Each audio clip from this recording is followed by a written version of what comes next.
Hey, Jeff here. So, made it out to some stores yesterday. Saturday, my wife and I went out. She wanted to hit some thrift stores to look for some clothes. I thought, okay, sure, I'll go because, they have records. They don't always have much to buy, but, you never know. You never know.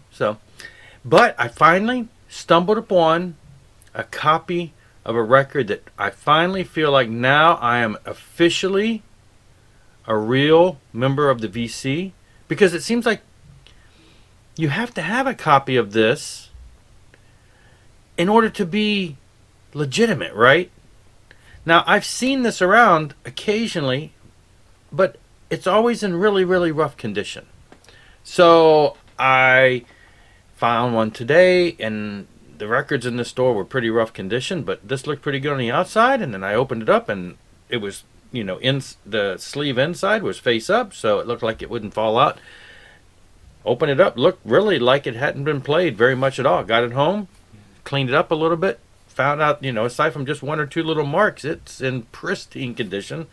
Plopped it on the record player, hit the needle on there, very little pops and cracks, very quiet. Anyway. I am talking about being an official club member of the Whipped Cream Club. So, everybody, jokes about this album is one of the most common albums you see out there. And it kind of is true. Once I kind of started seeing people with the running joke of whipped cream. And then you got people like Ron Haggerty who have multiple copies. Every time he sees a copy, he buys it. You've got people who collect Herb Alpert that, have this. And, some people, it's just kind of the running joke of this album is so predominant everywhere. But after I kind of, started hearing that joke going around a while back, years ago, everywhere I looked, I couldn't find one anymore. None of the thrift stores had them. And when I did find one, they were beat up so bad I would never even give them $1 for it. So, anyway, like I say, I popped this one open and I thought, wow, it's in great condition. And I played it. And it's great stuff. I mean, it's great. It's soothing and relaxing. I already have, a fairly good amount of jazz as far as CDs and stuff, and some on vinyl, and so this fits right in. It's just got a little Latin flair to it, but it's mainly just trumpet-based jazz, and it was really good. It was like, wow, that's cool. So I'm glad I got it. It was, less than $2. Figured might as well join the club. Now I got me a whipped cream. Now I also found, same store, got me some LaRue. Now this is a band I've been familiar with for decades. I had a friend. When I lived in Mississippi, of course, this is like a Louisiana band. They used to be called Louisiana LaRue, and I had a friend down there who really liked them since the 70s when they were, came around in the late 70s. And in the early 80s, I remember one of my best friends had one of these albums. I think this one, actually. But I never really checked them out, never really was very interested. I saw it, thrift store prices are the times you get to take a chance. And again, this one was in good condition. And I thought, aside from the covers, in the inner sleeve was, kind of torn and everything, and the cover's kind of beat up. But the actual vinyl inside was in great condition. I got it home, cleaned it up, threw it on, and I'm like, oh my goodness. This is top-notch rock.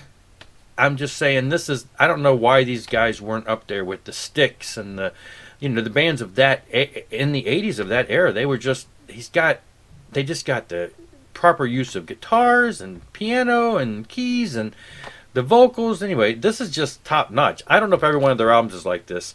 I do know a store that has another one of their other ones when they were still Louisiana LaRue, but I'm impressed. This was a really good album. I just like, wow, the things you find when you dip into things you didn't give any listen to years ago, when you can pick them up at the thrift store for an inexpensive price.